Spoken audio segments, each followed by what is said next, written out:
இந்த வீடியோவில் நம்ம மும்பை இந்தியன்ஸோட ஐபிஎல் 2025க்கான ஒரு ஸ்ட்ராங்கஸ்டான 11 எந்த மாதிரி இருக்கும் அப்படிங்கிறத தான் நம்ம பார்க்க போகிறோம். எஸ், ஸோ அவங்க ஸ்குவாடில் ஒரு சில மிஸ்ஸஸ்லாம் இருக்குது. பட் ஸ்டில் அவங்க ஒரு நல்ல 11 வச்சுருக்காங்க. ஸோ எந்த மாதிரி ஒரு 11 அமையும் அப்படிங்கிறது ஒரு இன்ட்ரெஸ்டிங்காகவே இருக்கும் கண்டிப்பாக மும்பை இந்தியன்ஸுக்கு. ஸோ முதல்ல அவங்களோட ஸ்ட்ராங்கஸ்ட் 11 எந்த மாதிரி இருக்குது அப்படிங்கிறத பார்த்துருவோம். முதல்ல Ryan Rickelton, Rohit Sharma, Will Jacks, Suryakumar Yadav, Tilak Varma, Hardik Pandya, Namandhir, Santner, Jasprit Bumrah, Deepak Chahar, Trent Boult and impact பிளேயரில் ஒரு கரண் சர்மாவோ அல்லது ஒரு ராபின் மின்ஸோ சுச்சுவேஷனுக்கு ஏற்ற மாதிரி யூஸ் பண்ணிக்கலாம். ஸோ முதல்ல இந்த 11 எப்படி இருக்குது, ஸ்ட்ராங்கஸ்டான 11 இதுதான் அப்படிங்கிறத ஒரு மாதிரி பிக் பண்ணி எடுத்துகிட்டு வந்திருக்கோம். கொஞ்சம் கஷ்டம்தான் இவங்களோட ஸ்ட்ராங்கஸ்ட் 11 பிக் பண்ணுறதுலையுமே, பட் ஓரளவுக்கு ஓகே தான். ஸோ அந்த top order, middle order and bowling attack, so இதிலெல்லாம் பிரச்சனை இல்லை. அவங்களோட அந்த ஸ்பின் டிபார்ட்மெண்ட்டை எப்படி சூஸ் பண்ண போகிறாங்கன்றது ஒரு இன்ட்ரெஸ்டிங்கான ஆப்ஷன் தான் உண்மையாகவே. ஸோ முதல்ல பார்த்துருவோம் ரியன் ரிக்கில்டன். ஸோ ரியன் ரிக்கில்டன் ஒரு பயங்கரமான ஒரு ஃபார்மில் இருக்கார், செம்ம ஃபார்மில் இருக்கார். சாம்பியன்ஸ் ட்ராஃபிலையும் நல்லா ஆடினார் அண்ட் அவங்க சவுத் ஆஃப்ரிக்கா லீக்லேயும் பயங்கரமாக பிச்சு உதர்னார். ஸோ ஆப்வியஸாக ரியன் ரிக்கில்டன் கண்டிப்பாக ஆடுவார் 11ல், அதில் டவுட்டே வேணாம். ஸோ ஆப்வியஸாக ரியன் ரிக்கில்டனை கண்டிப்பாக ஓப்பனிங்கில் எடுத்துகிட்டு வர போகிறாங்க. So Rohit Sharma the man. So அந்த மேன் கண்டிப்பாக ஹிட் மேன். அவரை 11ல் இல்லாமல் எப்படி அப்படிங்கிறது போல தான். பட் லாஸ்ட் சீசன் நல்லாவே பர்ஃபார்ம் பண்ணார். So highest run scorer for Mumbai Indians. இந்த சீசன் எப்படி பண்ண போகிறாரு அப்படிங்கிறத பார்த்துருவோம். ஸோ ரோஹித் சர்மா ஒரு நல்ல ஒரு பேட்ஸ்மேன் அண்ட் அட்டாக்கிங் பேட்ஸ்மேன். ஒரு முழுக்க ஒரு பேட்ஸ்மேனாக களமிறங்குறாரு. லாஸ்ட் டைம் ஒரு முழுக்க பேட்ஸ்மேனாக களமிறங்கி ஒரு சூப்பராக பட்டையை கிளப்பினார் ரோஹித் சர்மான்னு சொல்லலாம். ஸோ அந்த மாதிரி ஒரு பயங்கரமான ஒரு பேட்டிங்கு ஒரு சில வருஷங்களாக பார்க்கல. பட் லாஸ்ட் இயரில் ஓரளவுக்கு நல்லா பார்த்தோம் அவரோட ரோஹித் சர்மாவோட பேட்டிங் ஐபிஎல்லில். ஸோ கேப்டன்சி இல்லை, so man without a weapon. So Rohit Sharma as a player, as a batsman, as a opening batsman for Mumbai Indians.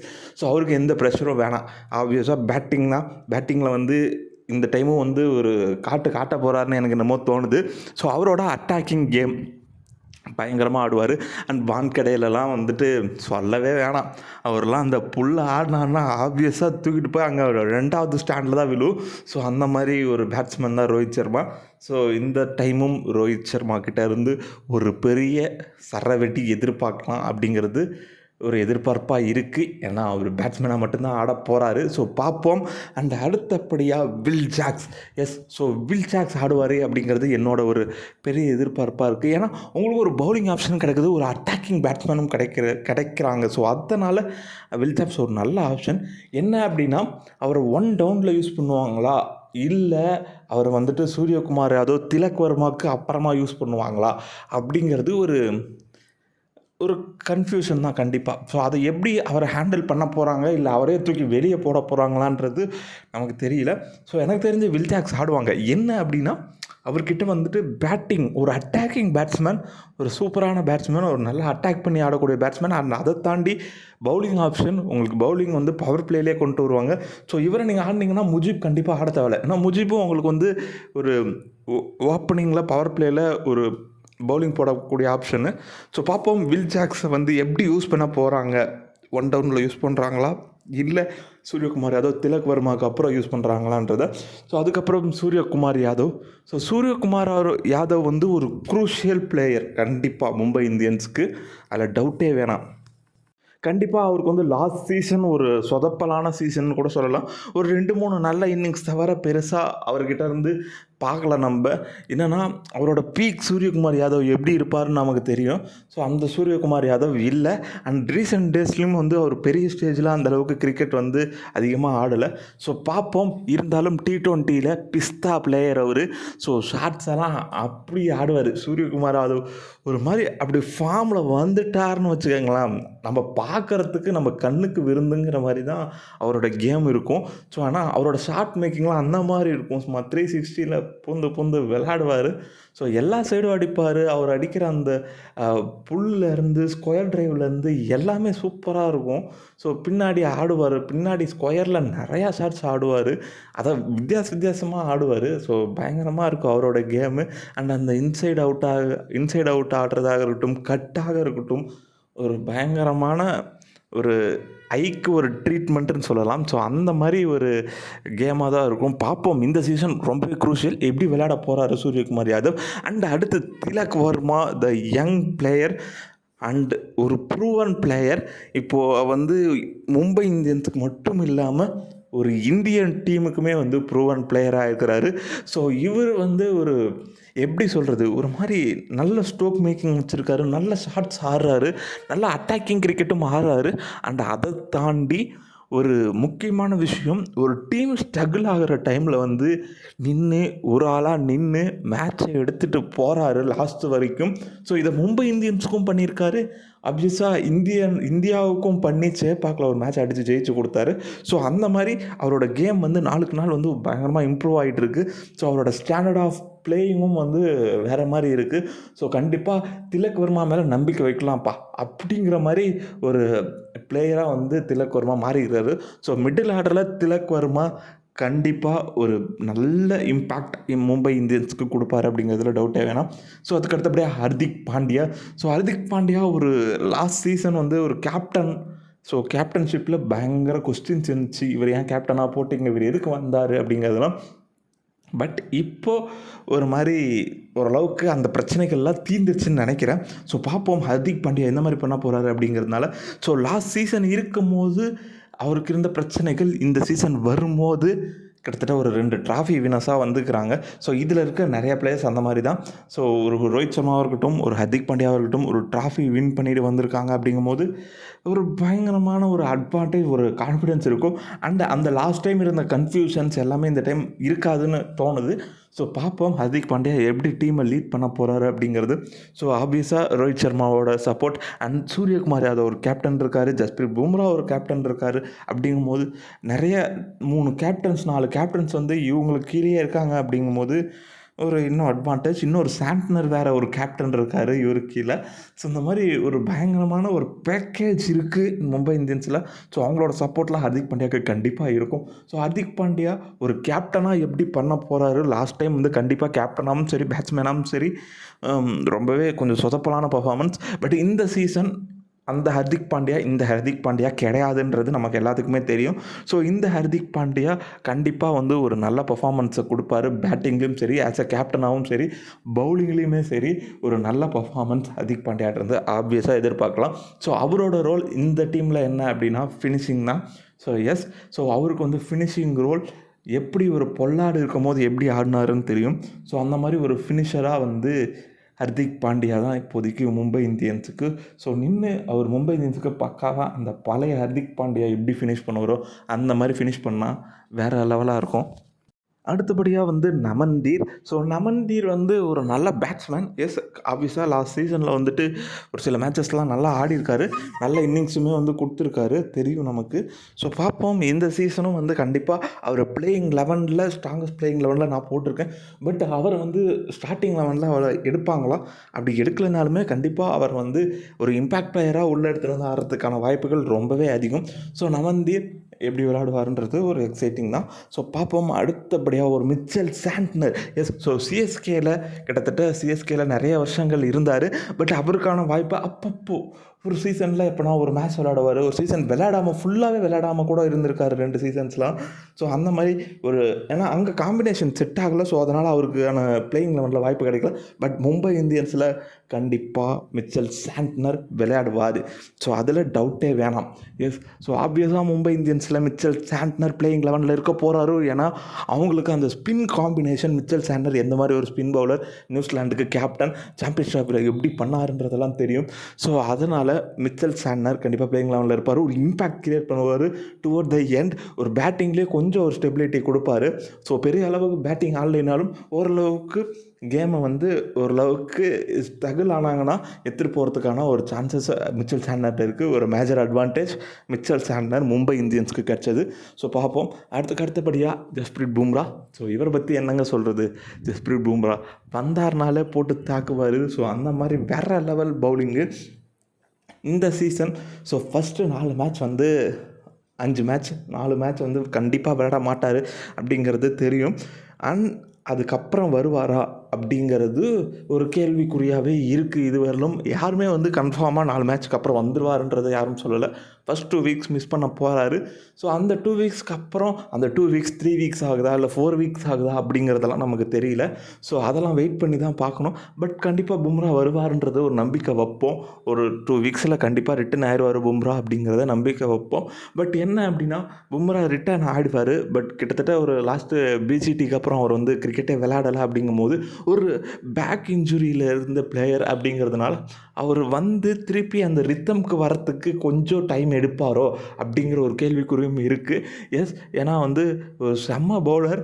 அவர் வந்து முன்னாடியே பார்த்துருக்கோம், இன்ஜுரியிலேருந்து வந்ததுமே அந்த ரித்தம் ஃபஸ்ட் மேட்ச்லேருந்து எப்படி போனாரோ அப்படியே வந்துட்டாருங்கிற மாதிரி வந்திருக்காரு. ஸோ இந்த டைமும் அதை அவரால் பண்ண முடியுமா?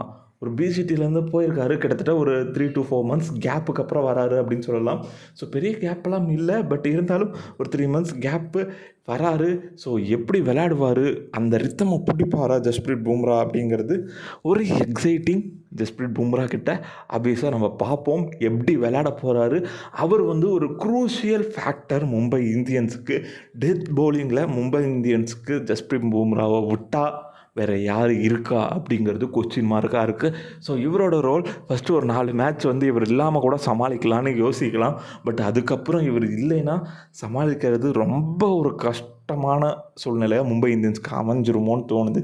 ஸோ பார்ப்போம். அதுக்கப்புறம் தீபக் சஹர் புதுசாக வந்திருக்காரு மும்பை இந்தியன்ஸுக்கு. சிஎஸ்கேக்கு நல்ல பர்ஃபார்மன்ஸ், பவர் பிளேயில் சூப்பராக போட்டு விக்கெட்ஸை அள்ளுவார் தீபக் சஹர். ஸோ பார்ப்போம் மும்பை இந்தியன்ஸ்க்கு இந்த மாதிரி பர்ஃபார்ம் பண்ண போகிறாரு. மொத்தமாக 14 மேட்ச்சு ஃபுல்லாக சீசனும் மும்பை இந்தியன்ஸ்க்கு ஆடுவாரா? அது வந்து ஒரு மேஜர் கன்சர்னாக ரீசெண்ட் இயர்ஸில் சிஎஸ்கேக்கு இருந்துச்சு. என்னென்னா தீபக் சஹர் வந்து அந்த முழு சீசன் விளையாட மாட்டாரு, ஏன்னா இன்ஜுரி கன்சர்ன்ஸ் தான் அவருக்கு அப்படிங்கிறது ஒரு பிரச்சனை. ஸோ இந்த டைம் எப்படி விளையாடுவார்? அவரோட கேமில் டவுட்டே கிடையாது. பவர் பிளேயில் சூப்பராக போடுவார். ஒரு மும்பை மாதிரி விக்கெட்டில் நல்லா ஸ்விங் பண்ணுவார், டவுட்டே வேணாம். ஸோ பார்ப்போம் எப்படி விளையாட போகிறார் தீபக் சஹர். மும்பை இந்தியன்ஸ்க்கு ஒரு புது ஃப்ரான்ச்சைஸ். ஸோ அவர் கரியர் ஆரம்பித்ததுலேருந்து ஒரு புது ஃப்ரான்ச்சைஸ் வந்திருக்காரு. ஸோ இந்த ஃப்ரான்ச்சைஸில் எப்படி விளையாட போகிறாரு? ஒரு பெரிய டீம் தான், ஒன்றுக்கு ஒன்றும் சளைச்சது இல்லைன்ற மாதிரி. சிஎஸ்கேக்கு எம்ஐ எந்த விதத்துலையும் குறைஞ்ச டீம் கிடையாது. ஸோ அந்த மாதிரி ஒரு பெரிய டீம் தான் மும்பை இந்தியன்ஸ். ஸோ அவரும் ஒரு பெரிய ஃப்ரான்ச்சைஸில் தான் ஆட போகிறாரு. எப்படி அவரோட கேம் இந்த டைம் இருக்க போகுது? அந்த இன்ஜுரி கன்சர்ன்லாம் இல்லாமல் இருந்துச்சுன்னா மும்பை இந்தியன்ஸ்க்கு மேஜர் அட்வான்டேஜ் தீபக் சஹர் விளையாடுறது. அண்ட் இன்னொரு விஷயம் பார்த்தீங்கன்னு வச்சுக்கோங்களேன், தீபக் சஹர் இந்த பக்கம்னா ஒரு ட்ரெண்ட் போல்ட் இந்த பக்கம் இருக்கார். ஸோ அடுத்து பிளேயிங் லெவனில் Trent Boult. Yes, Trent Boult என்ன மாதிரி பெர்ஃபார்மன்ஸ் கொடுத்துருக்காரு ஐபிஎல்லில் அப்படிங்கிறது எல்லாத்துக்குமே தெரியும். ஸோ பவர் பிளேயில் எப்போ ஒரு சீசன் எடுத்து பார்த்தோன்னா லீடிங் விக்கெட் டேக்கர் யார்ப்பா பவர் பிளேயில் அப்படின்னா ட்ரெண்ட் போல்ட். எஸ், ஸோ அதை தான் பார்த்துட்ருக்கோம். மும்பை இந்தியன்ஸுக்கு லாஸ்ட்டாக 2020லேயும் சரி அவர் தான் வந்து சூப்பராக பர்ஃபார்ம் பண்ணி கொடுத்தாரு. அந்த ஃபைனல் மேட்ச்லாம் ஞாபகம் இருக்கும், ஃபஸ்ட்லேயே விக்கெட்டை தூக்கிடுவார், 2 விக்கெட்டை தூக்கி மேட்ச்சை ஜெயிச்சு கொடுத்துருவாரு. ஸோ அந்த மாதிரி ஒரு இம்பேக்டான பவுலர். பவர் பிளேயிலே அப்படியே அந்த மேட்சை வந்து திருப்புவார். ஸோ அந்த மாதிரி ஒரு ட்ரெண்ட் போல்ட் ஒரு சூப்பரான பிளேயர். ஸோ பவர் பிளேயில் கிட்டத்தட்ட 3 ஓவர் போட வைப்பாங்க ட்ரெண்ட் போல்ட்டை. ஸோ அந்த மாதிரி பவர் பிளேயில் பயங்கரமான பிஸ்தாங்க ட்ரெண்ட் போல்ட்டு அப்படின்னு சொல்லலாம். ஸோ மும்பை இந்தியன்ஸ்லேருந்து வந்த பிறகும் அவர் சும்மா கிடையாது, ராஜஸ்தானில் சூப்பராக விளையாடினார். பவர் பிளேயில் அந்த இயரில் லீடிங் விக்கெட் டேக்கர்னால் யார்? ட்ரெண்ட் போல்ட்டு தான் அப்படிங்கிற மாதிரி பிஸ்தாவாக ஆடுவார். இதுதாங்க மும்பை இந்தியன்ஸோட ஒரு ஸ்ட்ராங்கஸ்ட் 11 அப்படின்னு சொல்லலாம். ஸோ இது தாண்டி இந்த டீமில் ஒரு இம்பேக்ட் பிளேயராக யாரை கொண்டு வரத்துக்கு சான்சஸ் இருக்குது அப்படின்னு பார்த்தோம்னா வந்து ஒரு கரண் சர்மா இருக்கார். என்ன ஸ்பின் பவுலிங் ஆப்ஷன்ஸ் தேவைப்படுது அப்படின்னு யோசிச்சாங்கன்னா ஒரு நமன் தீரை வந்துட்டு அவங்க இம்பேக்ட் சப்பில் போட்டு ஸோ இவர் ஆடுறதுக்கான சான்சஸ் இருக்குது. ஸோ பார்ப்போம் எந்த மாதிரி வந்து இம்பேக்ட் சப்பை யூஸ் பண்ணுவாங்க அப்படிங்கிறது. ஸோ முதல்ல இந்த பிளேயிங் 11ல் வந்துட்டு ஒரு பெரிய மாற்றம் என்ன அப்படின்னா ஓப்பனிங் 11. ஸோ சிஎஸ்கேக்கு அகேன்ஸ்டான மேட்ச்சில் வந்து எந்த மாதிரி 11ல் போவாங்க அப்படிங்கிறத நம்ம சிஎஸ்கே எம்ஐ ப்ரிவியூவில் பார்ப்போம். பட் இருந்தாலும் ஒரு ஓவராலாக ஒரு வியூவில் பார்த்தோம்னா ஃபஸ்ட் மேட்ச் ஹர்திக் பாண்டியா இருக்க மாட்டார். ஸோ அந்த இடத்துல ஒரு ராபின் மின்ஸுக்கு வாய்ப்புகள் கிடைக்கிறதுக்கு அதிகப்படியான வாய்ப்புகள் இருக்குது ஹர்திக் பாண்டியா இடத்துல. எஸ், ஸோ கிட்டத்தட்ட ஒரு நல்ல அட்டாக்கிங் ஒரு பேட்ஸ்மேன் ராபின் மின்ஸுங்கிறது தெரியும். ஸோ அதை தாண்டி மேஜர் கன்சர்ன் என்ன இந்த 11ல் மாறும் அப்படின்னு பார்த்தோம்னா வந்து தேவைக்கேற்ப ஒரு ஸ்பின் ஆப்ஷன். என்னென்னா இப்போ மிச்சல் சாண்ட்னர் இருக்கார். எஸ், ஸோ மிச்சல் சாண்ட்னர் இருக்கார், அதை தாண்டி வில் ஜாக்ஸ் இருக்காங்க. ஸோ இன்னொரு ஸ்பின் ஆப்ஷன் உங்களுக்கு வேணும் அப்படின்னு நினச்சிங்கன்னா ஒரு முஜிபுர் ரஹ்மான் வெளியே இருக்கார். பட் அவரை நீங்கள் உள்ளே எடுத்துகிட்டு வந்தீங்கன்னா வந்து ஒரு வில் ஜாக்ஸை தான் கண்டிப்பாக நீங்கள் வெளியே எடுக்கணும். ஏன்னா ஒரு ஃபாரின் பிளேயர் அண்ட் அவருமே வந்து பவர் பிளேயில் போடக்கூடிய ஒரு பவுலர். பவர் பிளேயில் 2 ஓவர் போடுவார். வில் ஜாக்ஸுமே பவர் பிளேயில் போடக்கூடிய ஒரு பவுலர். ஸோ அந்த மாதிரி இருக்கும்போது நீங்கள் எடுத்தீங்கன்னா வில் ஜாக்ஸ் தான் எடுக்கணும். ஸோ வில் ஜாக்ஸை வெளியே எடுக்கும்போது ஒரு பெரிய கன்சர்ன் பேட்டிங் வந்து வில் ஜாக்ஸ் ஒரு பயங்கர அட்வான்டேஜ் கொடுக்குறாரு. ஸோ அதுக்கு என்ன ஆப்ஷன் அப்படின்னு பார்த்தோம்னா ஒரு கரண் சர்மா எடுத்துகிட்டு வரலாம் ஆப்வியஸாக. ஸோ ஒரு இம்பேக்ட் சப்பில் போட்டு கரண் சர்மாவை நீங்கள் உள்ளே எடுத்துகிட்டு வந்தீங்கன்னா உங்களுக்கு ஸ்பின் பவுலிங்கில் வந்துட்டு நல்லா ஓரளவுக்கு இவர் 2 ஓவர் போட்டாலும் சாண்ட்னர் கண்டிப்பாக 3 to 4 ஓவர் போட போகிறாரு, டவுட்டே வேணாம். ஸோ அதனால் உங்களுக்கு ஸ்பின் ஓவரில் வந்து ஒரு சாண்ட்னர் ஒரு 4 ஓவர் போட்டாலும் Karn Sharma 2 over, Will Jacks ஒரு 2 ஓவர்னு தள்ளிங்கனாலும் 8 ஓவர் ஸ்பின்னில் உங்களுக்கு சாலிடாக இருக்கும். ஸோ அதனால் ஸ்பின் டிபார்ட்மெண்ட் ஓரளவுக்கு ஓகே தான் மும்பை இந்தியன்ஸுக்கு. ஏன்னா ராகுல் சார் போன பிறகு நிறைய ஸ்ட்ரகிள் இருந்துச்சு. இப்போ அந்த பிரச்சனையெல்லாம் இல்லை. ஸோ அதை தாண்டி ஒரு பெரிய மேஜர் கன்சர்ன் என்ன மும்பைக்கு அப்படின்னு பார்த்தோம்னா ஜஸ்பிரீத் பும்ரா இல்லை. Yes, so first 2 weeks Jasprit Bumrah இல்லாமல் என்ன பண்ண போகிறாங்க அப்படிங்கிறது ஒரு பெரிய கொஸ்டின். என்னன்னா வந்து ஒரு தீபக் சார் பவர் பிளேயில் தான் நல்லா போடுவார். அவர் பெரிய டெத் பவுலர்லாம் கிடையாது. ட்ரெண்ட் போல்ட்டு எங்கே விட்டாலும் போடுவார். பட் மேஜராக அவர் வந்து பவர் பிளேயில் தான் அட்வான்டேஜ். டெத்தில் கொஞ்சம் ரன்ஸ் லீக் பண்ணுவார். எஸ், ஸோ அதை வந்து நம்ம மறுக்க முடியாது. ஏன்னா இந்த ஐபிஎல்லில் இப்போ இருக்க ஐபிஎல்லில் எல்லாருமே டெத்தில் ரன் லீக் பண்ணுவாங்க. அந்த டைமில் ஒரு பும்ரா மாதிரி ஒரு பிளேயர் இல்லாதது ஒரு பெரிய அடி தான் கண்டிப்பாக மும்பை இந்தியன்ஸுக்கு.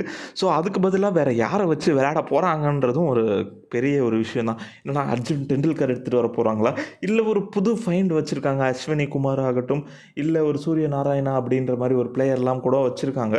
ஸோ அவரெல்லாம் எடுத்துகிட்டு வந்து விளையாட போகிறாங்களா, ஒரு புது ஃபைண்ட் யாருன்னா எடுத்துகிட்டு வந்து விளையாட போகிறாங்களா, இல்லை ஆல்ரெடி ஒரு 2-3 மேட்ச் மும்பை இந்தியன்ஸுக்காக ஆடி இருக்காரு அர்ஜுன் டெண்டுல்கரை வச்சு விளையாட போகிறாங்களா அப்படிங்கிறது தான் ஒரு இன்ட்ரெஸ்டிங்கான விஷயந்தான்.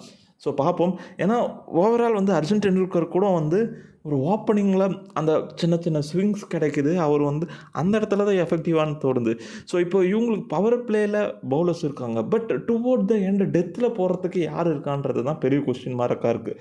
ஸோ ஒரு புது பவுலர் எடுத்துகிட்டு வந்தீங்கனாலும் டெத்தில் எந்தளவுக்கு எஃபெக்டிவாக இருப்பாங்கன்றதெல்லாம் கண்டிப்பாக நம்மளால் சொல்ல முடியாது. ஏன்னா இப்போ இருக்கிறதுல வந்து 5 ஓவரில் வந்து கிட்டத்தட்ட 80-90 கூட வந்து அசால்ட்டாக அடிக்கிறாங்க. ஸோ அந்த மாதிரி சமயத்தில் யார் டெத் பவுலிங் போட்டு மும்பை இந்தியன்ஸை கரை சேர்க்க போகிறோம் அப்படிங்கிறது ஒரு பெரிய கொஸ்டின் மார்க் பும்ரா இல்லாத காரணத்தினால. ஸோ பார்ப்போம் என்ன பண்ண போகிறாங்க அப்படிங்கிறத. ஸோ இந்த வீடியோ பிடிச்சா ஒரு லைக் பண்ணுங்கள். மறக்காமல் நம்ம சேனல் 3D டாக்கீஸை சப்ஸ்கிரைப் பண்ணுங்கள்.